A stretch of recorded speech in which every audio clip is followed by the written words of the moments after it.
from Disclosed TV. Let me just make sure the audio is configured properly, which it's not, and then we'll play this video for you. Okay, thank you. Thank you. Mr. President. Okay, let me try that again. Thank you. So look at over here. Look at this. Thank you. Uh-oh. Oh no. Where's he going? She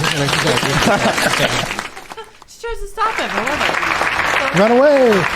It looks like an episode of The Office. Yes. Yeah. It does. Yeah.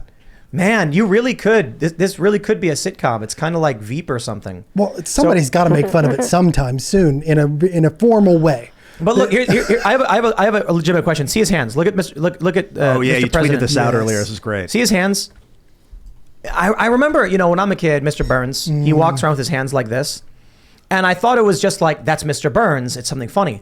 And you see Joe Biden doing this. I'm like, is that something that people actually do when they get old? Maybe it's like a balance issue, because if their arms are swinging at the sides, you lose balance easier, maybe. And so they keep them nice and tight to the chest. I have seen this in old people. Yes, it's kind of weird, right? I never thought about it until just now, but they definitely walk like a little. Well, maybe they could catch themselves if they fall. It's like Mr. President thought he was about to topple. Well, and remember, he fell trying to grab the dog's tail, right? Right. And Yeah. hurt himself. Oh yeah, So, in the shower. he maybe learned his lesson. Yeah. You know. He's gotta be really careful. Yeah. I don't know, man. But to get serious, I would just like to apologize for the joke opening the segment, because no, we are not going to rest easy with this president. Look, man. When I wake up to the news that NATO is like, yeah, that was sabotage and we will destroy our enemies. Well, they didn't say it like that. But, they said they'll collectively retaliate. I'm like, this is a major historical moment where the NATO military alliance says formally that we will enter the war against you. And we know what that means. And I'm just like, and Joe Biden is the president. And I'm thinking of videos like this. There's the video where, remember when he was doing the cornholio thing on CNN? There's all the gibberish words. And for a while, the media kept trying to act like he was fine. Mm-hmm. And these left activists and these Democrat activists were like, he's totally sharp. He's totally with it. It's Trump who's crazy. And they can't anymore. Now we have, the funny thing is, not only is Joe Biden's brain not working, but the reporters try talking to Karine Jean-Pierre and she just says a bunch of random words. And now it's like, at a certain point, I think regular people and these journalists are kind of like, I don't think anybody's at work. Right. I don't, it's like, imagine you go to an Applebee's and you walk in and there's just nobody. And you're like, hey, what's going on? And they're like, sup? And you're like, I'm hungry. And they're like, cool. That's good. Are you open? No. Okay, you'd leave, right? But this is the government. This is our country at a time of an escalating towards war with potentially China, with Russia, an economic collapse. But you know what? I can probably, maybe I'm putting the cart before the horse here.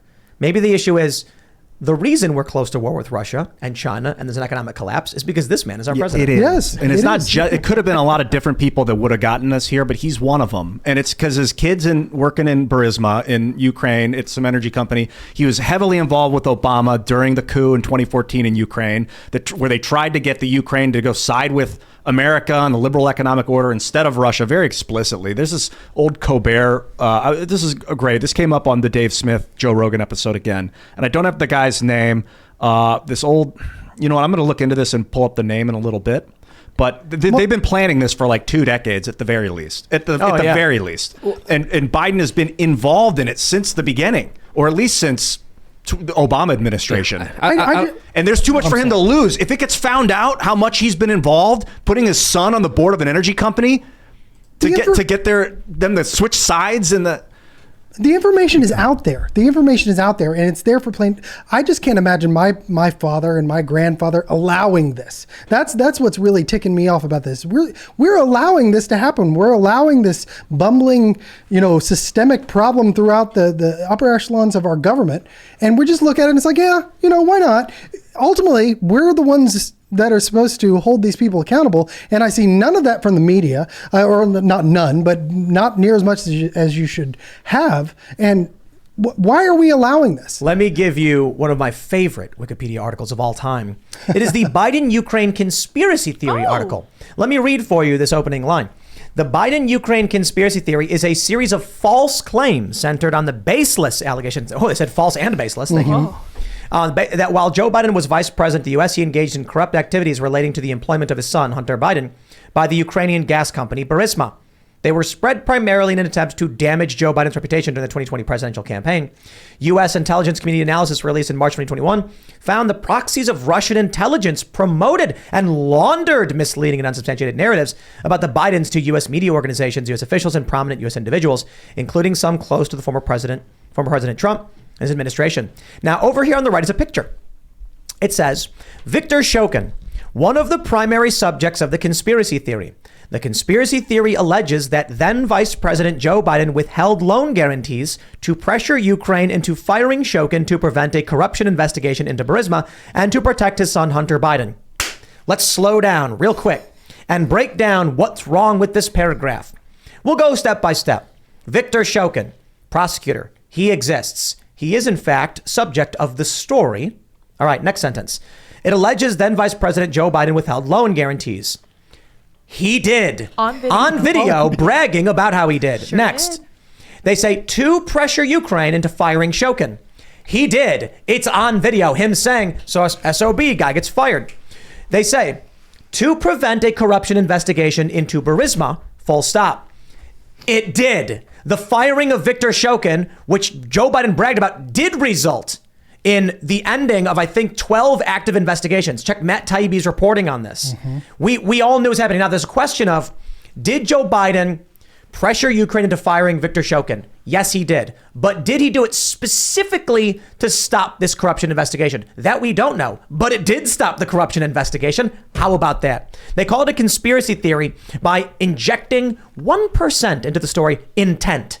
What we know is Biden did threaten to withhold, illegally, I might add, loan guarantees, did get the prosecutor fired. The firing of the prosecutor did result in an end to investigations into Burisma, and that did have the added effect of protecting Hunter Biden. Now, I call that plain and simple a conflict of interest. That alone warrants, in my opinion, some kind of inquiry, investigation, or hearing to get to the bottom of how that happened. Because there is a question of the intent. But you know what? I don't know his intent.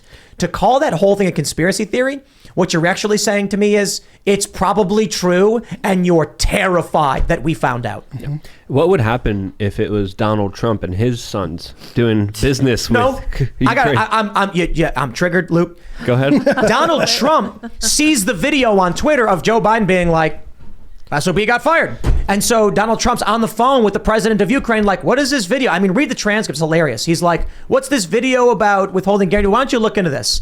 And they impeached him over it. Yep. He accidentally discovered a quid pro quo, so they blamed him for the quid pro quo, and then claimed he was trying to dig up dirt on his political rival, even though Joe Biden wasn't running for office at the time. And that's a preemptive narrative. I mean, it's amazing. It's a preemptive narrative. It's accusing your enemy of what it is that you are doing. And they use that just to keep themselves out of the limelight, because by the time you get back to them, by the time you figure out, yeah, you were the ones actually doing what you accused, all of it, it's like my father used to say this. It's a really good analogy. You know, if you burn your hand on an iron, it hurts really, really bad the first time. But if you do it 50 times, eventually you can't feel it anymore. True. You know, and that's exactly what they do with this stuff. And they do it to protect corrupt people. And it's plainly visible. I just wish that we could, get some of the feeling back in our calloused minds on these subjects and do something about it. I got the name. This guy's name is... Oh, you got to grab your microphone. Gideon Rose on Stephen Colbert Report back in the day. There's a video of Gideon Rose on the Colbert Report talking about the plan to get Ukraine away from Russia and take it to the United States. This is like in 2008, 2009. And it is so overt. He's blatantly like, yes, think of it as like... they're the Robin to Russia's Batman, and we got to get Robin to be on our side and not on Batman's side. So he's basically saying we're the Joker? Yeah, good call. I guess we're the Scarecrow. Unless you Yeah. want to argue like we're Green Lantern, or no, we're Green Arrow, and we want Robin to join us and be our new Speedy. But also, just to come back to the original topic of this story, I think Joe Biden is definitely putting his hand in the cookie jar. He's definitely profiting off of this, but I don't think he's calling the shots here. I think this has been going on way before Biden became president of the United States. I think there are shadowy powers behind the scenes instituting a lot of these plans, and I don't think Biden's in charge. He made a statement in Poland a couple of months ago saying Putin can't stay in power. The White House had to walk it back and said he didn't mean what he said. He said recently, we're going to defend Taiwan. The White House had to make a statement saying, no, we don't actually stand by that. Whatever Biden says, the White House corrects him on. Who's correcting him? Who's making sure that the policies of the United States are not the policies of the commander-in-chief? There is something else behind the scenes, organizing, orchestrating a lot of this, and him being senile, him being old, I think it's all a show, it's all a play, so he could be the fall guy for the larger agenda that's being shoved down everyone's throat. But why did Obama put Ukraine in his portfolio, though? You know what because I mean? He when has he was connections with his sons. president. Because he was known. Well, did he have those connections before he was vice president? Or did he make those connections because he was vice president? Well, he was also on the Senate Intelligence Committee. He was also a longtime senator. So he had his hands in a lot of foreign policy, in a lot of contracts, in a lot of business dealings between China and all these other Kazakhstan countries all throughout the world. So he was a man who, of course, had intelligence connections and had his hands everywhere. Yeah. But it looks like Burisma was very pro-Russia before the Ukraine flipped in 2014. And so the way for Burisma to be like, hey, America, we want to be on your side, they were like, we'll just take our point man. Their point man was Biden. He was the guy. We'll just take his son on our board. And that way we'll make sure we're on the up and up. We'll profit. Wasn't there a former CIA director? Yeah, and a CIA guy was on there too. Yeah, on Burisma's board. Yeah, that was their way of snuggling up to the United States after the revolution, you can call it. Luke, I think you're right that Biden's not calling the shots like we think he is, or that a lot of people think he is, and Trump wasn't either. He tried to get the troops out of the Middle East, I think out of Syria particularly, and they did what they call shell games, where the military is like, yeah, they were lying to him about the numbers of troops. So he's like, okay, then I guess we've reached our number of withdrawals. They're like, yeah, that's right, and they weren't doing what they were told. Well, okay, it was a former director of counterterror, Joseph Kofer Black, who was, I believe, he was on the board. He was on the board. So I think he's the CIA guy. I don't think it was director or anything. Well, and going back to your point of Biden. Oh, he was director of counterterrorism specifically. Okay. Sorry. Going back to your point of Biden being kind of the shell guy. You know, I just keep going back in my mind to Obama saying, you know, if I could just have a third term where I wasn't taking all the arrows and I could just put somebody up there, do all the, you know, take all the crap that I got for all these years and just make the decisions behind the scenes. That's what I would really like to do. I just keep going back to that, and it makes a lot of sense. With what you said but there. Obama wasn't that big of a war hawk when it came to Ukraine. He was afraid to send lethal weapons to Ukraine. But was that because he didn't want to be, or is it because he couldn't be? That's a good question. I don't know. I'm not in his mind, but we know he was very soft on Ukraine comparatively to a lot of the other neoconservative hawkish policies that were pushed on by previous and predecessor administrations that were more heavy-handed and escalated tensions even more than he did. Yeah. But he even, when he came out of office, said, I regret being so hawkish. He regretted the drone strikes. So again, I'm not trying to give him any favors. I thought he was a horrible president, just like every president, just like every politician, because I don't trust any government. Right. I don't trust any politicians. And I think naturally people shouldn't be trusting anyone in our political landscape right now. All of these people do not deserve your trust, do not deserve your attention, do not deserve your energy. And if enough of us would see politics like this, I don't think we would be in this mess right now, because we wouldn't be giving them all of our power, all of our money, all of our authority to do this nonsense that they're doing right now. Thanks for checking out this segment from the Timcast IRL podcast. But if you want to check out the full show live, tune in Monday through Friday at 8 p.m. And if you want more special access content, head over to timcast.com and become a member.